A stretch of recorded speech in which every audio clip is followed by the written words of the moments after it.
This is a review of the human arteries assigned for A&P 2 lab.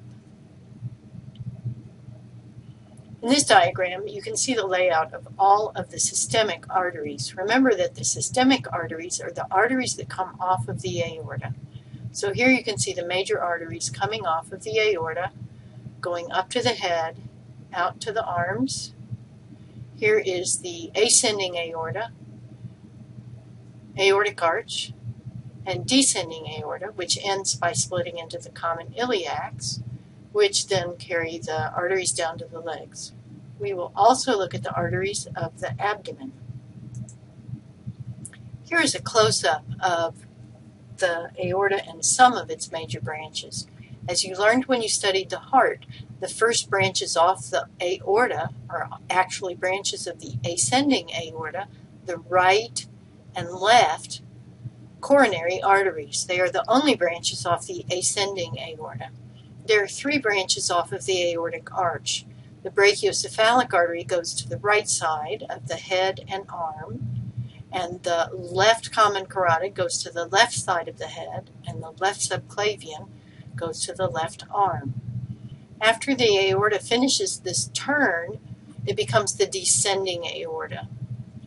The descending aorta is divided into two regions, the thoracic aorta, which passes behind the heart and ends at the diaphragm, and below the diaphragm, the abdominal aorta, which ends by branching into the right and left common iliac arteries. Here we see the blood supply to the neck and head. We're looking at it from the right side, so this is the brachiocephalic artery here. It ends by branching into the right common carotid and the right subclavian artery. There are a lot of branches here we didn't ask you to learn. Here at the common carotid artery, you see it ends by branching into an external carotid and an internal carotid. You can tell that this is the external carotid because its branches are supplying superficially the external surface of the skull. These arteries are the facial arteries. The internal carotid artery moves internally and will enter the skull. We'll look at it in more detail in just a minute. The subclavian artery not only goes out to the arm, but it also gives off, as one of its branches here in the neck region, the vertebral artery. The vertebral artery passes through the transverse foramina of the cervical vertebrae and then enters the base of the skull at the foramen magnum, as we'll see. So again, in this diagram, you can see the brachiocephalic artery, the right common carotid artery, the right external carotid artery, the right internal carotid artery, the right subclavian artery, and the right vertebral artery. Now we're looking at the base of the brain. Here you can see the cut end of the internal carotid artery. Here you can see the cut ends of the right and left vertebral arteries. The vertebral arteries in this view are very easy to pick out because where they join together, they form the basilar artery, which has these characteristic branches coming off right and left. So right and left vertebral arteries fuse together to form the basilar artery. The internal carotid ends by branching into two major branches, the anterior cerebral artery and the middle cerebral artery. So this is internal carotid until it branches, and its branches are the anterior cerebral artery and the middle cerebral artery. Notice here that you also have a branch coming off of the internal carotid on each side that joins to the basilar artery. This is the posterior communicating artery on each side. The anterior cerebral artery on each side goes up into the longitudinal fissure of the brain. So here is the anterior cerebral artery on the other side. And this little spot here where they join together is the communicating artery, the anterior communicating artery. So you have this little ring that's formed. Let's look at it here. In green, what we're seeing are the posterior cerebral arteries, which are the branches off of the basilar artery. In purple, we're seeing the posterior communicating arteries.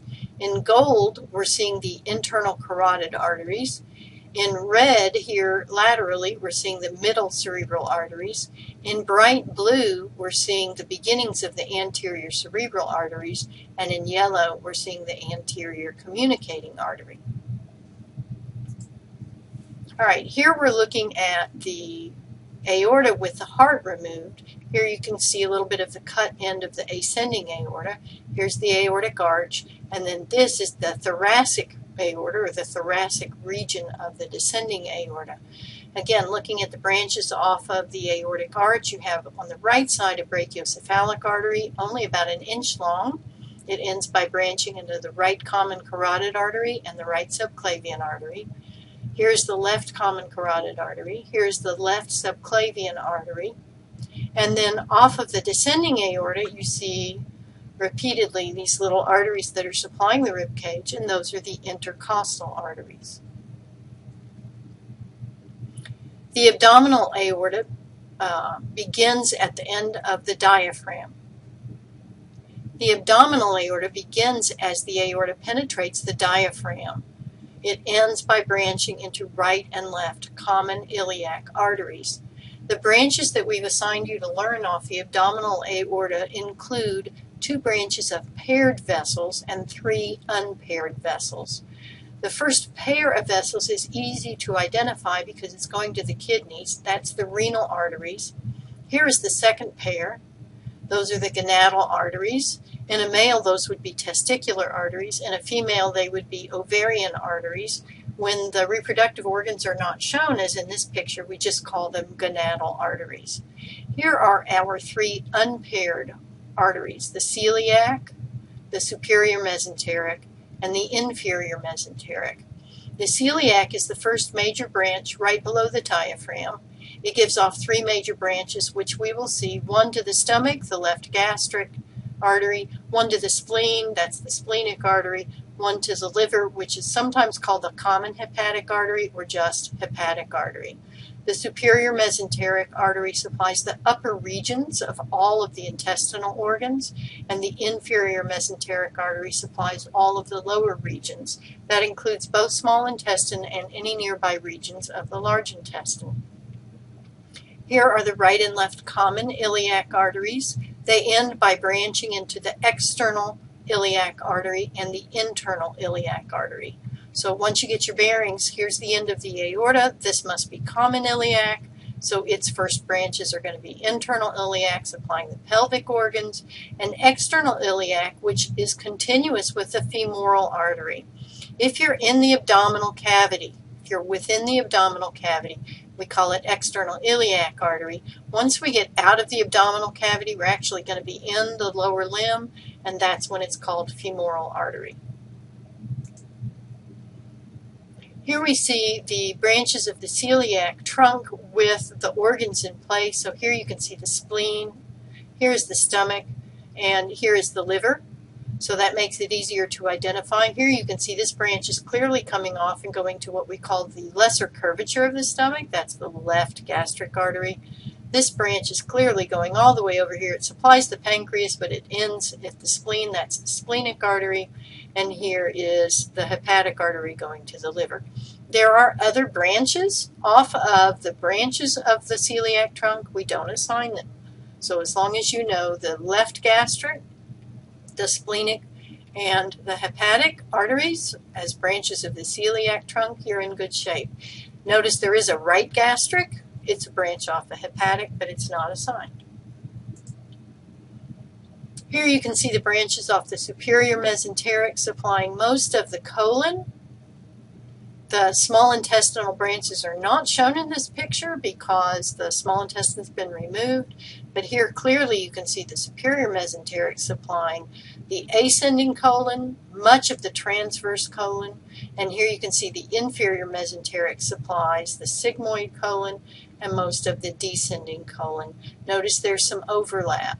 So there are some anastomoses between the supply from the inferior mesenteric and the supply from the superior mesenteric. Okay, moving out to the arm, here's our right subclavian.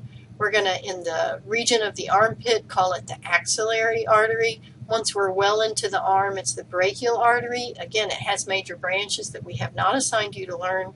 The brachial ends by branching into the radial and ulnar arteries, and you can identify those as long as you can see the thumb, because you know the radius is the bone on the thumb side of the arm, so that must be the radial artery. Here is the ulnar artery. They anastomose, again, that means they connect to each other in the palmar arches, and then those give rise to the digital arteries.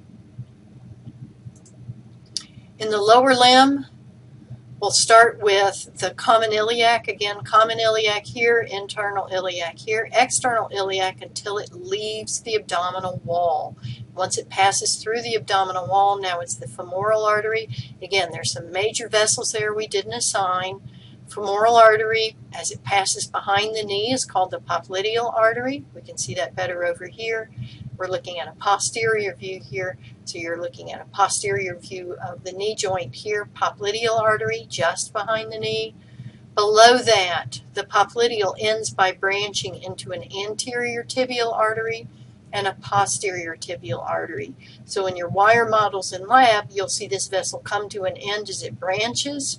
One branch goes forward, that would be the anterior tibial. One branch goes behind, that's the posterior tibial. And somewhere off there, and it's really hard to see on these diagrams, but laterally, you're going to see the peroneal or fibular artery. Peroneal and fibular are interchangeable terms.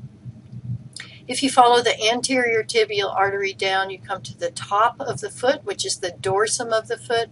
The artery there, which has an important pulse point, is called the dorsalis pedis artery, and it will eventually give rise, along with these anastomoses, to the digital arteries of the foot.